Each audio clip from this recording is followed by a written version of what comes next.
there's no doubt in my mind that giving somebody physical product as opposed to digital product could definitely change that relationship. Hey, podcast listener, you're about to discover insider tips, tricks, and secrets to making more sales and converting more prospects into customers with email marketing.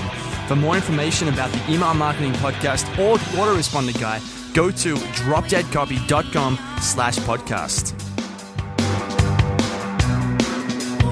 Hey, it's John McIntyre here, the Autoresponder Guide. It's time for episode 66 of the McMethod Email Marketing Podcast, where you'll discover one simple thing: how to make more money with every single email you send. Exciting days. Now today I'll be talking to Brian Kurtz. Brian's a legend. He helps sell hundreds of millions of dollars of products with Boardroom Inc. And Boardroom is a big publishing company in the US. He's worked with the biggest and best copywriters on the planet, and he's an absolute wealth of direct response marketing knowledge.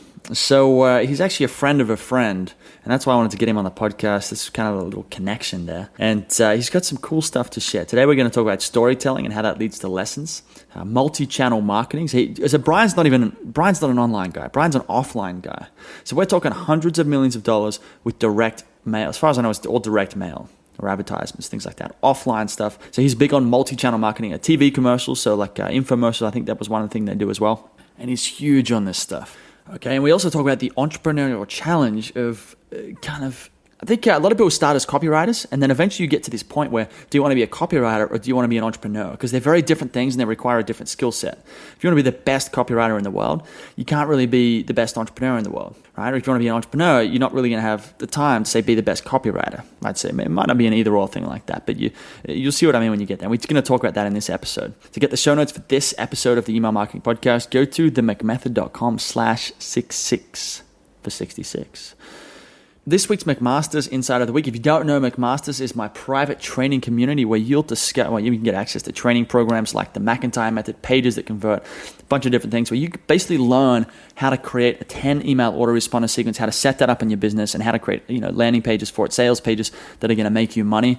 That's at themcmethod.com/McMaster's. Now I've got the insight for this week right here. It's from a thread titled "You vs. I, Don't Make This Stupid Mistake in Your Email." So Joy asked a question about her, why you should trust me. Was it why you should trust me or about me section in a sales letter? And so I brought up this issue of that you need to focus more on the prospect. So instead of saying I this, I that, I really hope this, or I've got this great thing to show you, you'll discover, you'll learn, you're going to get this. You probably feel like this. Talk about them. But this doesn't always apply, and that's where Joy's question comes in. So yes, you focused language instead of I focused is better most of the time, generally speaking. Okay, but not always. So Zach replied, and Zach's been on this podcast before. He's the main guy writing my copy right now for clients. He said, just my 2 cents here, but I think a why you should trust me section can be useful, especially if your prospect is coming from cold traffic and you're asking them to pay up for your expertise. You're answering there, are you credible objections? It's tough not to say I in your answer to that. So when you get cold traffic, and when you've got someone who eventually, before they buy something, they're going to want to know who the hell you are. Okay, and when it gets to the point when it makes the most sense for you to talk about who the hell you are, it's okay to say I am John Smith, and I'm John McIntyre. I write emails. I help people make more money with email marketing. I have a podcast, blah, blah, blah. All these different things. You can say I because that's the context is okay. But at the top of your sales letter, when you get a headline and you're trying to bring people into it, don't start talking about yourself straight. Just say, so I've got a cool thing to talk to you about today, and I think you're really going to like to hear all this stuff like that. Talk about them. But once they want to know about you, talk about you. Simple as that.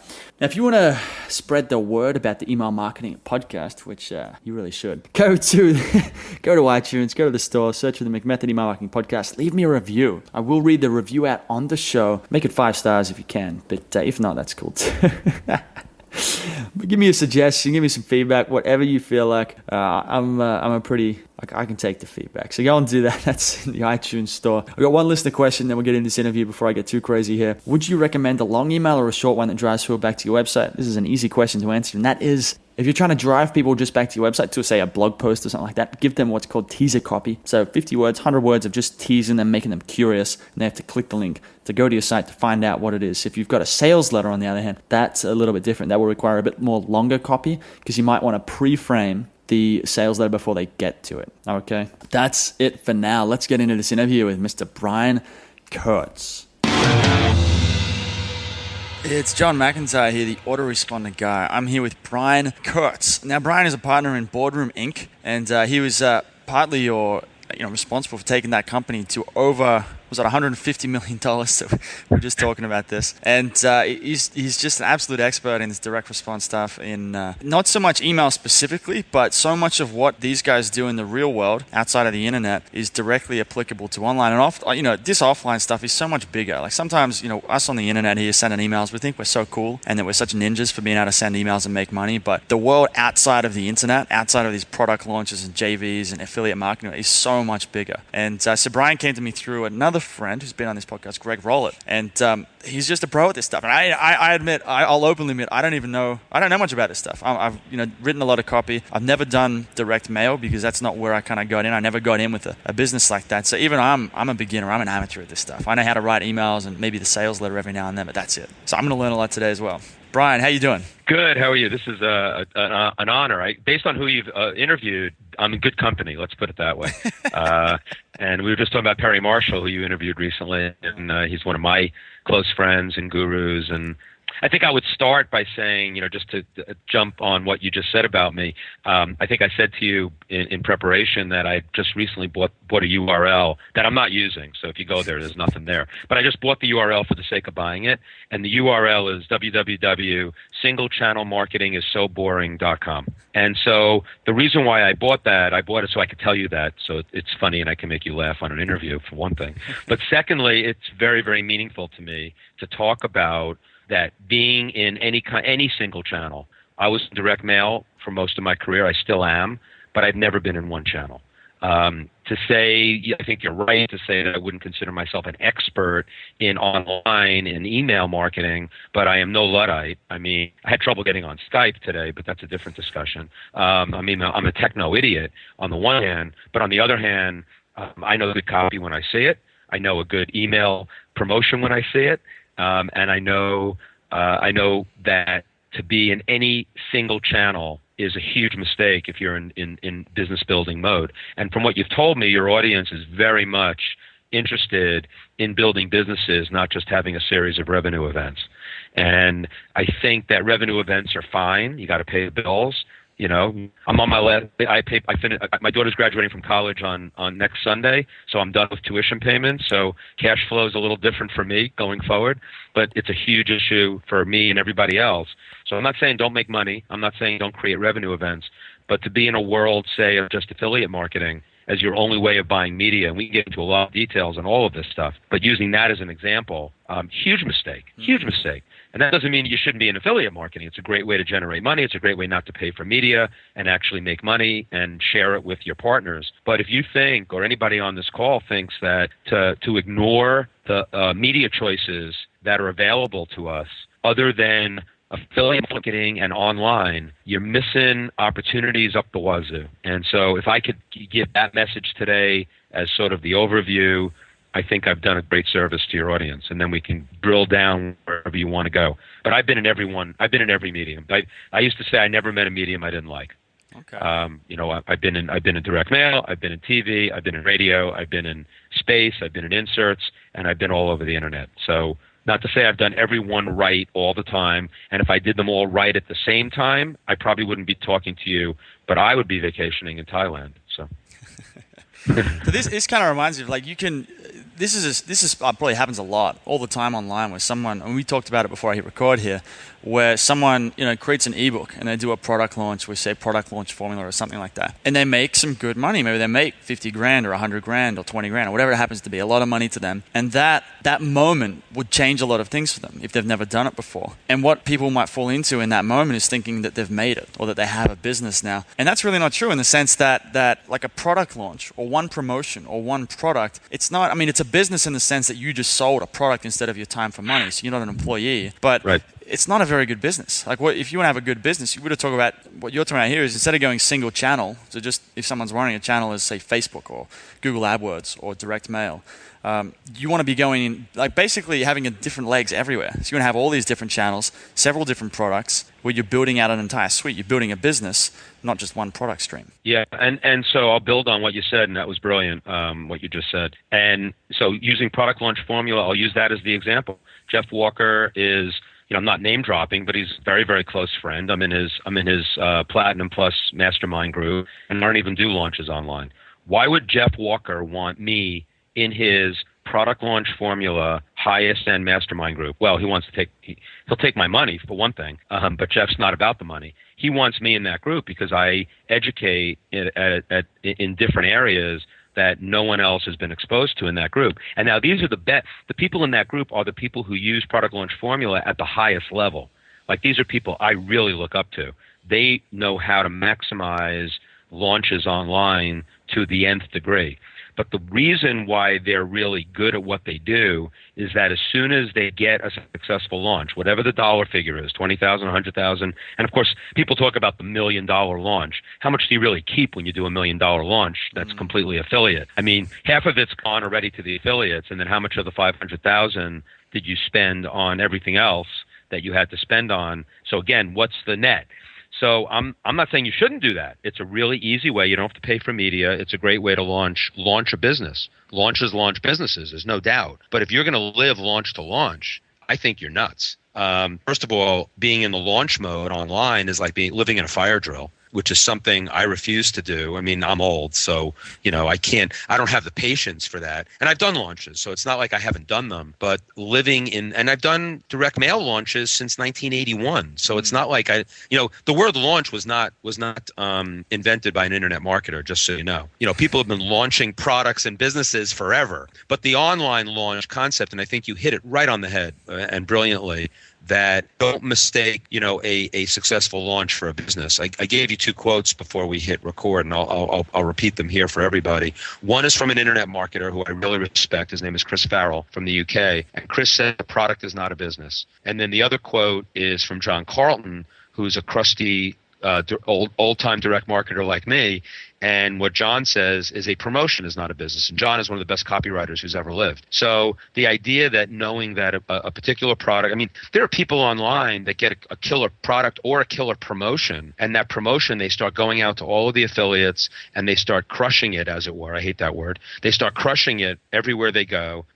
They are, the number one, affiliate on ClickBank or whatever affiliate network they go on. And all of a sudden, they don't even think about the first thing they should do is how are they going to beat that promotion? We have an expression here for the last 40 years, the control is your enemy. And those of you on this call don't know what a control is. In traditional direct response, the control package is your winning creative, your winning promotion. But the second you have a winning promotion, the first thing you must do is beat it or think about how you're going to beat it. Because it's, king is dead, long live the king. People have heard that expression. And the control is your enemy. That's a good one too. And I think you must always think about not living in the present. You're always going to the next step. I think getting a successful launch, getting a successful promotion is just the beginning. And I'm a big believer too that all of the other media, I mean, I think online is great to launch a business because it's much less expensive. So to do direct mail to launch a business, I don't think I'd recommend that, even though I'm the direct mail guy. But to not do direct mail on the back end, when I already have a buyer who I now have a more intimate relationship with,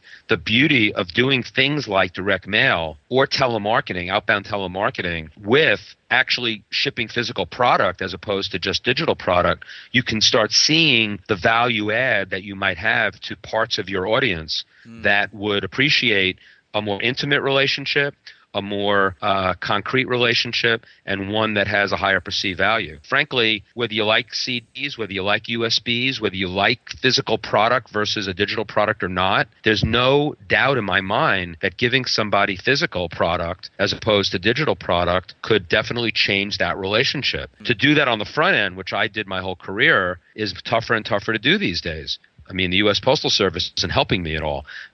But I think, and printing and production and all the stuff that people hate. But to ignore that is just, I think, ignore that at your peril is my suggestion. I'll give you one quick thing, too, just speaking of PLF. I met somebody who's an online launch expert who showed me her database one day. Basically, it was a snapshot of her customers, her database, her customers are people who bought her products. And she has a lot of products, which is great. So she has a lot of diversity. And she started showing me the breakout of her list. So, of course, there were She had 10,000 people on her list, we'll say. And of course, 8,000 of them have bought one product only. But then of the other 2,000, they bought 2 products, 3 products, 4 products, 5 products. At the bottom of that list, there was one person who bought 17 products from her. So I looked at her and I said, and I was joking, but I wasn't joking. I said to her, this person right here, whatever her name or his name is, 17 products from you. When's the last time you invited them to dinner? And she looked at me like funny, like, why are you being such a wise guy, Brian? And what I was really trying to get to is that whether you invite them to dinner or whether they get the gold-plated X prize for being the 17-time buyer who's the person that knows more about your content than anybody in the world or something. I'm making stuff up because I'm not going to tell you what to sell them or how to treat them. But why wouldn't I want to treat that person like royalty and try to move everybody else on my list closer to royalty? And if you think about your list like that, I mean, how many of the people maybe listening on this right now have an email list of 100 people, 500 people, 500,000 people, and that when they send an email out, it's one size fits all. They send the same message to everybody, and that's a huge mistake. List segmentation is all part of this mix as well, and I'm going off on a lot of different topics here, but the umbrella that I'm trying to get to is that you have to look at this I'm going back to exactly what you said. You have to look at this as a business, not a series of launches, not a series of revenue events. You've got a business. You've got people who love you. You've got people who love you more than other people love you. How are you going to treat them versus other people on your list? How are you going to deliver product that may be different to some people than the product that you deliver to others? So I just put all of that out there because if you're not thinking like that, you're not thinking about growing a business. You're just thinking about making money, I think. Right. That reminds me a lot of, like, everything you said there reminds me of, this is why I got Perry Marshall on the podcast, is because I just read his book on 80-20 sales and marketing. I keep mentioning it when I talk to people now as well. But it's the best book I read last year.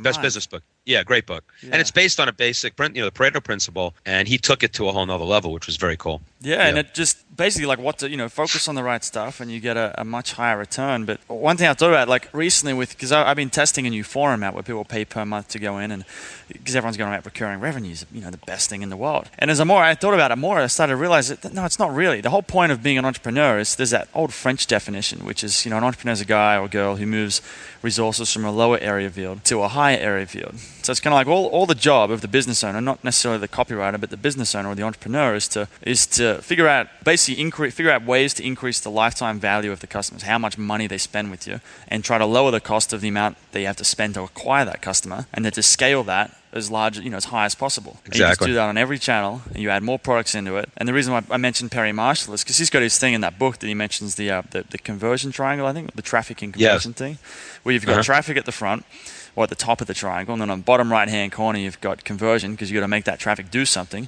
and then you've got economics, which is you've got to make money with it. But then the economics, then you feed back into traffic, when the traffic feeds back into conversion, and then that brings in what you mentioned is always try and beat the control. And that's the cool thing about online, is you can just set this up automatically with split testing software. So you're just always running a split test. As long as you got traffic, you can be running a split test or several split tests on every step in that entire sales sequence, and it's all automated. And then that's why I love this book, because then he goes on to talk about expanding universe theory, where you might start on paid traffic, because that's one of the hardest mediums, at least online, to convert. Then you move out to JVs and then affiliates and then email traffic, and then you go and optimize for your search traffic, and then you go offline. And so it's kind of like you take this one basic principle of get a product and sell it, and you just blow it out of, like, you just blow things out of proportion. Right. It is common sense, and I think that email marketing and online marketing has made for some lazy marketers because of it's inexpensive. And what you just talked about. I mean, do you understand? I mean, I'll be 56 tomorrow. Happy birthday! And so, thank you. And I'm proud of that, because my mentor, Marty Edelston, who founded this company, he used to always never complained about getting old, because getting old means, he had all this extra wisdom that he had accumulated. And so when you talk about A/B split testing and, as soon as you get a control, how do you go out and tweak it? The idea that indirect mail for most of my career, the cost of doing that was so high. I had to mail an additional 25,000 names in direct mail at a cost of, $300, $400, $500 per thousand to decide what panel to test against that initial panel. Online, as you just said, you can do this on the fly. You can make sure you have somebody who understands statistical significance, though, because 12 orders beating 8 orders for a $100 product is not a winner, just FYI. You must, have all of that. And I'm not a statistician. I was an English major. So not that I speak the language that well, but I was not a math major or a statistics major. But if you don't live by your numbers, that's what direct marketing is all about. And so, but the idea of A/B, true A/B split testing to really determine how you beat your controls, how you take your business once you get something that wins and start incrementally moving it up, building, and at the same time, thinking of the next new products. I mean, there's a great quote in the Bible of direct marketing. There's a book written by Bob Stone. I used it as a textbook when I taught direct marketing at the college level. It's called Successful Direct Marketing Methods. It's in its 7th edition. And right at the beginning of that book, one of the first quotes is, no direct marketing business can succeed without repeat business. Now, anybody on this call is probably saying, this guy should not be being interviewed by John. He has, he's not telling me anything I don't know. Well, frankly, that may be true. But I will tell you right now, what I observe in the marketplace is that if not everybody is understanding the concept that no marketing business, that if you want to succeed, whether online, offline, I don't care what you do, that you must have repeat business. You must have business that builds upon your existing business, and nobody wants to be a one-hit wonder. And so there are many more one-hit wonders online than there are people who've built franchise businesses, in my opinion. Well, that's because you can probably, when you have a real, I always say this, a real business. When you have an offline business, the stakes are much higher. So if you don't pull it off, if you don't succeed, then you're gone. You're out. You can't stay in business. Whereas online, it's easy enough. I mean, the stakes aren't that high because you don't have any costs. You've got a couple outsourcers in the Philippines, and you make a little bit of money, and it's all good. It's not a big deal. Yeah, I did a post on Copyblogger, which is a really great site. I'm sure you know it because you're a copywriter. And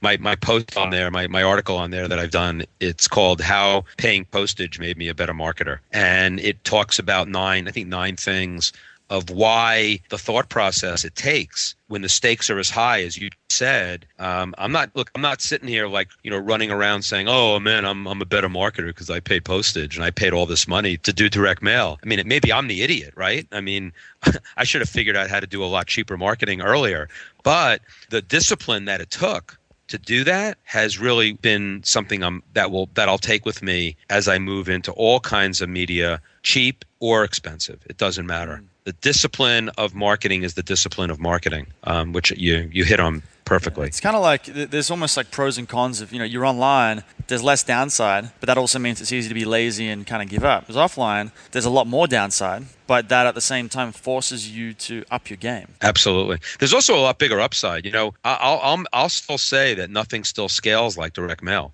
We do direct mail programs now that can get 3, 4, 5% response rates. The economics are tough if you're dealing with physical product. That's the difference. You're delivering physical product, so you are cutting into your profits by not having a downloadable product.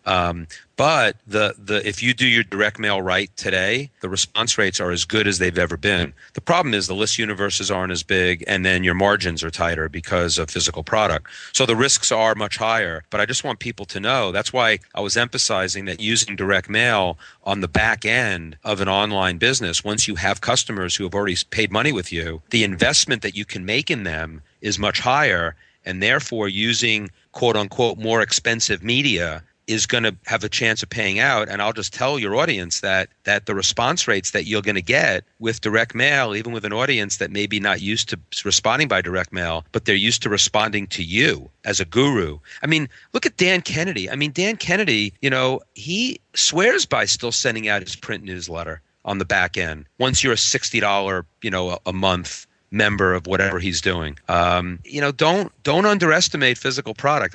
I'll tell this quick one. I was at Underground 3 years ago, which is, the #1 internet conference. Yannick is a real good friend and somebody I really, really respect, because Yannick is a student of all the things we're talking about today. And yet people would think Yannick Silver is an internet marketer. Don't let him fool you.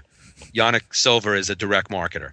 So Yannick Silver had a guy on stage. It was Saturday morning of Underground 2 or 3 years ago. And the topic of the speech was the big, deep, dark secret of online marketing. And the deep, dark secret, I'm going to whisper into my microphone here. The deep, dark secret, I don't want anybody to hear this, physical product. Physical product. That was the secret from an online marketer talking to online marketers that they just found out. Fortunately, I was sitting next to a fellow dinosaur who's been in direct marketing since the 1980s like myself. And I looked at him and I scratched my head. I go, that's brilliant. I think we could definitely benefit from this physical product thing.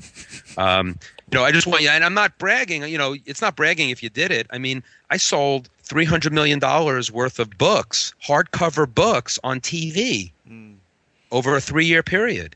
Yeah. People will still buy physical product. This value. I don't know. I don't want to go crazy with that, but I think you get my point. Well, I think it was like about a month ago, I actually bought a physical book online from an internet marketer. And it was actually the first product I'd bought from. It was Russell Brunson. I don't know if you know him. Yeah, I know Russell. Okay, I know him well. Yeah, he had his ads coming up on Facebook for some. It was 101, 103 split tests. And you go to the site and it's free, but you got to pay $20 postage or $10 postage. I can't remember what it was. And he sent it out here in Thailand. And obviously after that, I started getting a whole ton of emails from him as well. But that was an interesting example. And this book came out. I don't have it with me here, but it's high quality paper with glossy print. It's gorgeous. And there are problems with the book, but the book was an example of this guy doing something differently. It's incredible. It's a really it's got my attention. I've told, probably at least 5 or 10 people about it who've then gone and either bought it or told other people about it. So it's very disruptive kind of marketing as well. Like if you had a list of people who are used to ebooks or videos online and you send them a letter or a postcard even, they'd freak out. Yeah, I'll tell you, it's not anecdotal. It's just a real story. I do a lot of speaking for students in direct marketing. So these are college students who are going to go into direct marketing. And I got up in front of them. This is when I whispered into a microphone as well, because again, it was a dark secret. I said to them, when you go on a job interview, and after the interview, how many people here send an email follow-up? And of course, every hand goes up. I said, how many people send any other kind of follow-up? No hand goes up. So I said, there were like 300 kids in the room. So I said to them, just so you know that if you go on a job interview and after the interview, you send something and then I actually happen to have at my fingertips. If you send something on this, and I hold up a piece of paper, I said, this is called paper. And then I said, this is called a pen. There's also a thing called a word processor, which you can actually type on paper. You don't have to do it as an email. And then I said, this is an envelope. I don't have postage on me now. And then if you're sitting in an interview talking to an interviewee and they are talking about an author, an article that they read or something that you had in common, and then I'll make this up, that you send an envelope on your follow-up with a cover letter, and then you attach an article from the author that you were talking about in the interview. You know what? And then I whispered in the microphone again, no one else is doing that. No one else is doing that. So differentiation, and I'm using that as an example. Again, I'm not telling people to go apply for jobs here, but I'm saying that thinking is the same thinking that marketers should have. And you say, I love the word you use, disruptive. It's so ironic to me that physical product on the back end for an online marketer is considered disruptive marketing. And I applaud you for looking at it, for observing it, and then saying this is something that people should learn how to do. But keep in mind, it wasn't disruptive in the 1980s. It was how we did things. So now the combination of things, given the high cost of physical product, the high cost of postage, and the low cost of email and the low cost of digital product, combining those into a unified whole is a game changer. And I'm saying the people on this call right now are privileged to be talking to me and you. Because if they haven't thought about their business this way, think about your business this way. It can be game changing. And I'll repeat something, but listen carefully. No one else is doing it. And there are sites out there, aren't there? I mean, I haven't done, I'm guilty as charged, I guess. I've never done any physical stuff myself, but I've got, I know people who do, and it's not even that hard anymore. You can set it up so you send out, you can take a PDF, send it to someone else or another company, and they'll put it onto, they'll print it out into a report. You can put it onto a CD. You can even send people USB drives with probably videos and all sorts of stuff on them. It's not even that big of a deal. I'm doing a live event in September that's going to be epic event. I call the Titans of Direct Response. And basically, I've got a lineup of speakers that is unprecedented. But the thing that I'm doing there, one of the giveaways, I'm going to actually give a binder, 2 binders actually. And Dan Kennedy does this too. So I'm going to have a binder that's going to have PDFs of all of the best control packages that the copywriters who were speaking at the event have done for Boardroom, which have been mailed, that have mailed over 650 million pieces of direct mail. These are control packages that they wrote for us. PDF. And in the binder, it's going to be the PDF and also everything on a CD. I was thinking about a USB drive, since I guess you buy a Mac Air now, you don't even have a CD drive anymore. But I'm still cool with giving a CD and a PDF. And then I'm going to have another binder that's going to be a printout of every direct mail piece, not written by those copywriters who are speaking, that have also mailed in the hundreds of millions of pieces for Boardroom. And I'm going to give those away as physical product. Now, these are direct mail packages. I could give those away digitally, and they'll be on the CD for those people who are allergic to paper, which I guess there are a lot of people that still are. But the idea of touching and feeling a direct mail package, that's a 12-page letter, that's a 24-page magalog, that the kinds of direct mail that we do, that weave a story, that tell a story, that is powerful, that sells product, sells through on a product and not just is on the periphery of the sales. By the way, a flashing arrow in a red box on a landing page is not necessarily good creative, just FYI. There's a lot that goes into, and you as a copywriter, I know you really understand this, that the copy approaches of my direct mail from the 1980s, 90s, and 2000s is all applicable to steal smart from in online marketing today. And that's why I'm giving it away as physical product.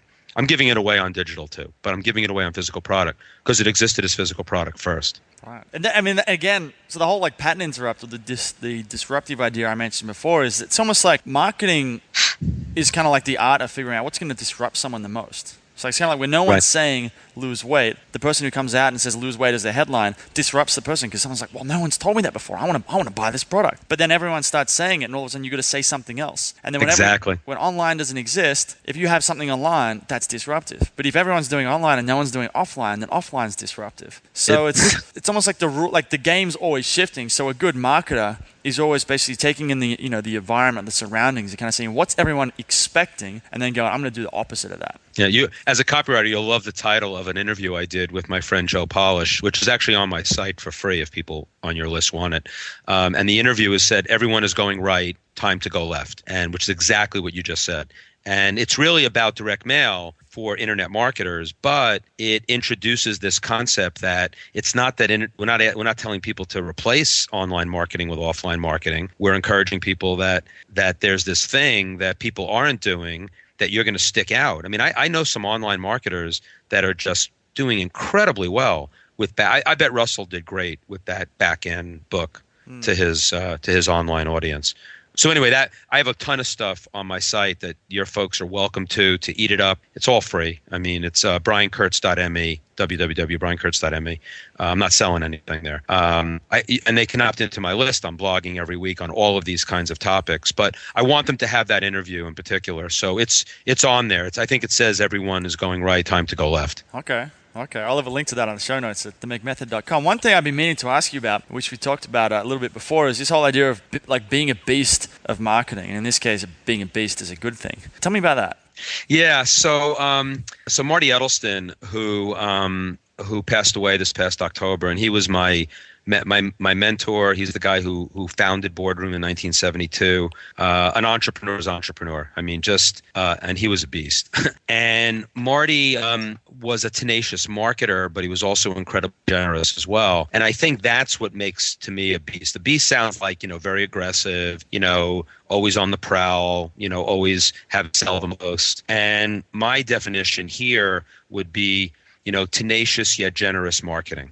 And how I would define that, there's a picture I have in my office here of Marty in his prime. He was a black belt in karate, and he's karate chopping a board on 2 stacks of books. And the books are called the Book of Secrets, which is a book that we mailed 20 million names for over a couple of years. But the Book of Secrets was the 3rd version of a book that the first two versions were disasters in direct mail. And I won't go into the whole story. I'll be telling the story actually at Info Summit in November, which I was invited to speak at, which I was flattered to. But I'm going to tell this story about tenacious marketing, and that, Marty believed so much in this product and realized he was a great promotion away from 25 million pieces or 20 million pieces in direct mail, from a disaster 1, disaster 2, big winner 3. And I think it's not just being relentless and stupid. I mean, doing the same thing over and over again is not, and getting the same results, that's stupidity. That's not what I'm talking about.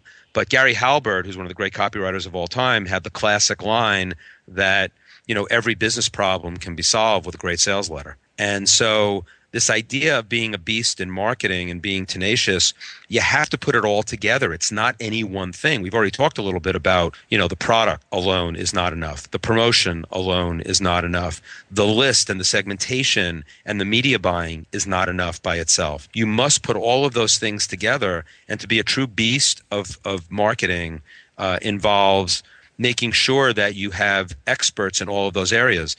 There's a great quote that I have in one of my presentations from an investment banker in New York, and he was talking about buying internet companies, and he said, advertising opportunities are now infinite. So what does that really mean? What that means is that anybody who and I said that in one of my blogs recently, anybody who comes to you today and says, I'm going to buy, I'm your one-stop shopping for all of your media needs, run away, run fast. Don't even stay near that person. There is nobody that can be an expert on all of those things. So being a beast in marketing, as I've talked about creative, as I've talked about lists and audience segmentation, as I've talked about product development, all of those things, there are experts in all of those areas. And I don't care what type of entrepreneur superstar you are, you're probably not an expert in all of those things. You have to, using Dan Sullivan's term, the entrepreneur's coach, he talks about working your unique ability. So if you're a copywriter, for example, yeah, you should be writing your own copy. But when you want to start working on new product development, collaborate with people that can help you based on what you want to do, what your passions are, and make sure you're running it by people. Make sure you're in mastermind groups. I mean, Marty didn't invent mastermind groups. He always supported me being in them. Mastermind groups also were not invented by internet marketers, just saying. Napoleon Hill talks about masterminding in his books, from, in the 19th century, in the 20th, way back in the early 20th century. But being around people that can help you develop your business, going to experts in those areas. I mean, you can't be the list expert. You can't be the Facebook expert. You can't be the SEO expert and all those things. You must find those experts. If you're not the expert in copy, a copywriter who is. I was writing the promotion for this in September, and I sent it to one of my buddies, David Deutsch, who's a world-class copywriter. And Dave, it's on a Sunday 2 weeks ago, and David sends me a very, very polite yet pointed email after he looked at my copy, and he said, Brian, you're an expert in lists, right? I said, yeah. I said, if I was looking for information on lists and databases and list segmentation, I would come to you. But if I was because if I was trying to do that myself, I think that would be a big mistake. Like he's sitting there trying to, in a very subtle way, saying, Brian, you can't write crap. And it wasn't like my copy sucked. It was I was writing prose. I wasn't writing sales copy. So at the end he wrote, Brian, it's Sunday. Go enjoy your family and give your sales letter to a professional copywriter. He wasn't going to do it because he's too expensive. But basically, that's what I did. And I had violated my own rule of thumb of why I am a beast in marketing and why I am a tenacious marketer. It's not because I know everything about everything. I know everything about this much. And right now, my thumb and my index finger are an inch apart. I know everything about this much, but I have a sense of what else I need to know to make sure that I can get my products and services to the marketplace in the best ways possible. And if I think I can do all of that myself at the highest level, I'm an idiot. Yeah. So this is like what Richard Branson talks about. Some of these guys who are building billion-dollar companies is if you talk to them or you read their books, that kind of thing, it's always about hiring. It's never about doing anything specifically. It's pretty much always about finding good people who are smarter than them to get the job done, and that's kind of what these guys do. They have a vision, that's right. And then they hire other people to execute on it. And they just do that over and over and over again. Yeah, in this event in September, there's going to be a huge tribute to Marty Edelston, who I mentioned before. And Dan Kennedy was a big admirer of Marty. And Dan and I are going to basically spend the first morning of 10 days at the event kind of going through the 4 pillars of what made Marty Edelston, this kind of modest guy from Newark, New Jersey, an extraordinary entrepreneur and businessman. And one of the 4 things is basically, if you're the smartest person in the room, you're in the wrong room. And so, Marty always surrounded himself with people smarter than himself, even though he knew, he always used to say he had the great bullshit antenna. So he knew when people were bullshitting him, but he also knew when he needed to take a piece of this and a piece of that, and that's how he built his business. I mean, he had the smarts. I mean, he had the drive, he had the work ethic, he had the entrepreneurial spirit to the nth degree. But if he didn't have this idea that he wasn't the smartest guy on everything, he never would have built a $100 million business.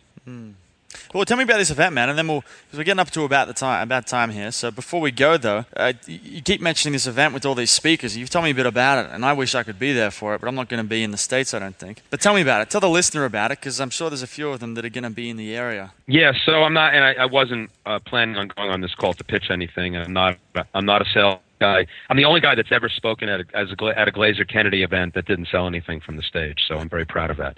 So that's not my game. But this event, I think, is going to be the ultimate educational event to bring together the greats of direct response and the greats of today's marketing environment in one room to teach, to educate, to interact. So basically, as I said, it's called the Titans of Direct Response. The first part of day one is Dan Kennedy and I basically talking about those pillars from Marty Edelston, which are both marketing pillars and entrepreneurial pillars of how to build a business and how to really have insatiable curiosity when it comes to building a marketing business.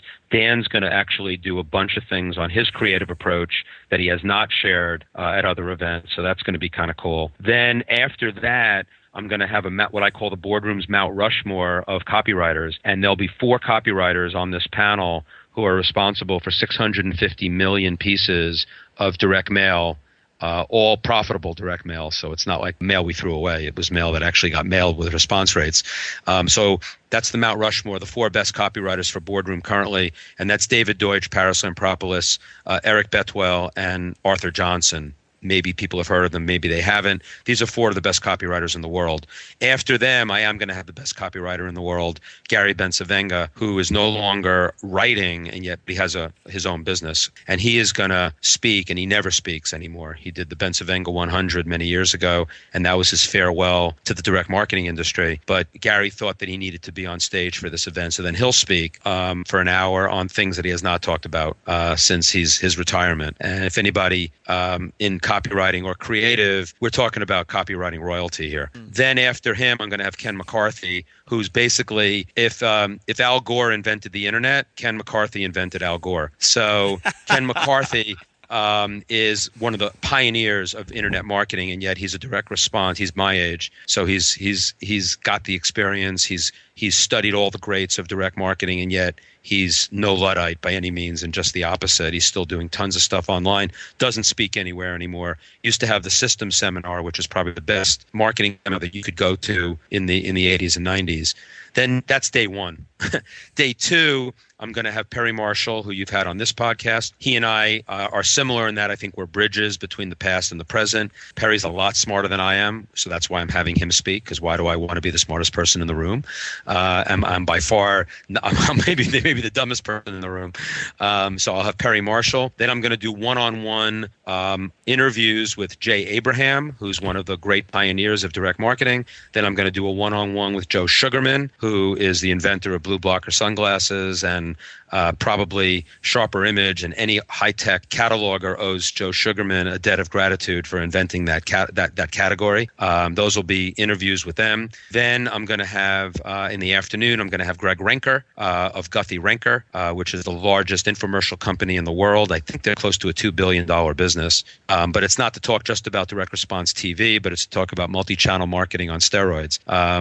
Greg Renker, Guthrie Renker does TV, but they also do kiosks in malls and everything in between. Then I'm going to have Fred Katona, who's the father of direct response radio, probably the number one guy on direct response radio in the world. And then I'm going to do a final panel with my internal mastermind group, the closest people in my particular circle, of why I can be a tenacious and beast marketer, and that'll be Michael Fishman, Jim Quick, and Ryan Lee. And your listeners probably are very familiar with Ryan Lee. So I'm not just getting a bunch of old guys. I'm getting some people together who are the titans of the future. And the four of us are going to talk about true masterminding and what it means to be accountable to people in your world, so that you don't go out and launch product indiscriminately. And then I am going to do a day 3 as a VIP package, where David Deutsch and I are going to spend an entire day, all hot seats, probably a maximum of 30 people, and 15-minute hot seats. People bring their business problem, their copy, they're tired, they're poor, they're hungry, whatever they want to bring. And David is one of the top copywriters in the world. In this context, I'll consider myself one of the best direct marketers in the world. And then David and I will spend the entire day with a group of people. That group also will have a special dinner with Dan and I in the VIP package, which will be kind of cool too. And they'll get a tour of boardroom. So all of that will be in Stamford, Connecticut, September 11th to the 13th of this year. Promos are going out soon. If your folks want to hear about it, I'll send you a link at some point when I'm announce the event formally, which will be in the next 2 weeks. But if they go to my list, www.briankurtz.me, they get all that free content. If they want to opt into my list, they'll get the link to the event if they want to come. I think it's going to be an epic event. Sounds good, man. I'm on your website right now. I'm signing up because I want to hear about this event. Maybe I can make it over. Who knows? That would be awesome. I would love to have you. I could just tell the questions you ask and the preparation for this interview that you're someone that really gets all of this, that you want to teach the audience about everything they need to know about email marketing, and but you're bigger than that, I can tell. And so I'm really flattered that you asked me to participate in this. We weren't able to drill down too much into specific marketing techniques, but there's a lot of stuff on my website that has some of that, and I'll be moving much more into drill down type content over the next year or two, and very excited about the possibilities for the marketers of today. I think it's the best time to be in marketing. And I say marketing. I don't say online marketing. I don't say offline marketing. I'll say direct response marketing. And I think online is the ultimate direct response medium. Okay. A quick question before we go, though, is you know about the GoPro camera, right? Yeah. Is that the thing that Mike Koenigs talks about? No. This camera, I think this guy's, the guy who started it's one of the America's newest, youngest billionaires, one of those guys. Yeah. I don't know too much about the story, but I remember hearing somewhere along the grapevine that those guys did a ton of infomercial stuff. I thought you might. Yeah. I mean, infomercial is a tough business, and it could be a separate podcast someday if you want to talk about direct response TV. Although, Greg Renker, that's why I got Greg Renker, because if I was going to talk about TV, why would I want to talk about TV when I can have Greg Renker talk about TV? But we did do well on TV. The problem with direct response television is that you spend a lot more money on the production, infomercial, for example, and to get on the air. The actual media cost to test is not that high. It's maybe $15,000 or $20,000, but the production, could be $50,000 to $150,000. And the thing is, as soon as you run it on the media that you think is going to work on TV, which is limited to some degree, and it doesn't work, it's all sunk cost. It's not like direct mail or an email where you can tweak it, where you can change it, where you can recoup some of the money you might have had in product development. Very tough to recoup on that big upfront investment when you're in direct response TV. So I find it to be a very dangerous medium, but it's also one that if you hit, you will go nuts. We not only went nuts by getting a success, we had 4 successful infomercials, and in every case, it increased, all boats rose. We were able to get into direct mail in a big way for the products that we sold on TV using direct mail that talked about the infomercial. So we actually had screenshots from all the experts that were in the infomercial in the direct mail package, and then we went online with the experts that we used. In one case, Hugh Downs, who was the famous newscaster, and we put Hugh Downs all over the internet talking about this book, and that as seen on TV, seen by millions, which was true. We all of a sudden, all boats rose because, I think single channel marketing is so boring.com. We were able to take, the infomercial, combine it with direct mail and online, and it became this juggernaut. And it really, the TV is scaled so quickly. I tell that story a lot. I'd like to repeat it one day. I don't consider it a one-hit wonder. I do consider it a 4-hit wonder, but that's why our company went to 150 million, but then went way back down to 80 million very quickly because we were able to hit on something that big. But the interesting thing, talk about building a business, we didn't have to really staff up to do any of that. So we went from 70 or 80 million to 150 million within 1 year or a year and a half. Yeah. And then we stayed at 150 million for close to 3 years. And I didn't increase our staff at all. Talk about direct marketing scaling, right? Yeah. I already had the direct mail people in place. I already had the online marketing people in place, and I outsourced almost everything for the infomercial. The production, the telemarketing, the fulfillment I already had in place. So I didn't have to add vendors. I had to add telemarketing vendors, but they're getting paid as a piece of the order, so that's not. So I did not really increase my overhead at all, and I went from 80 million to 150 million. Now, if I could do that on a regular basis, see you in Fiji, right? I mean, I'll be, if I'm making this sound easy, you can slap me upside my head. It's not easy. But boy, when you're thinking in terms of this multi-channel approach, it can just scale quickly. It's just it was probably the most exciting period of my career to date. I mean, I've had a lot of exciting periods of winning controls with all of those great copywriters and all this other stuff. And in fact, at the event, one of those 4 copywriters, Arthur Johnson, was actually in the infomercial with Hugh Downs. He wasn't a TV star beforehand. He's just so passionate about the health topics that he writes about. He really is a health writer. He's not a copywriter. So talk about a copywriter becoming a health expert. He really was. Because to become a great copywriter, he had to become a health expert first to write about health information. And so Arthur will talk at the event about that being the most exciting period of his career. And he's had an illustrious career as a copywriter, writing for the best direct marketers in the world over a long period of time.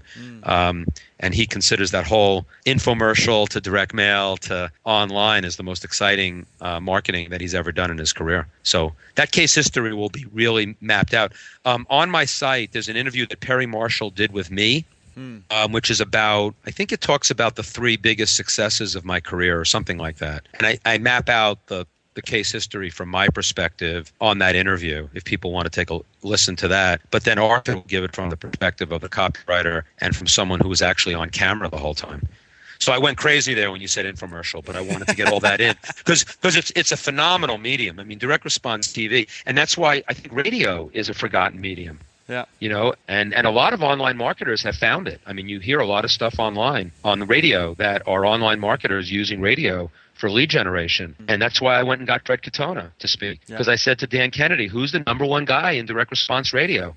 It ain't me. I've not had big success in radio personally. So I want to make sure I put the person on stage that's going to teach that because, this is just the beginning. I think the concept of the Titans of direct response is something that I'm going to, this is the first event. This will be the big one. But I think I could see a whole series of workshops coming off of this in all of these different medium or whatever. Yeah. Because, and I think maybe I will use that site, singlechannelmarketingissoboring.com because I think people will remember it even though it's long, but use that as a link to bring all of this together. Because that is one of my real passions. I have this thing called O to O to O, online to offline to online. And that, to me, mixing and matching all the media probably is what excites me for my next 30-year career. The first 30 years have been really, really good.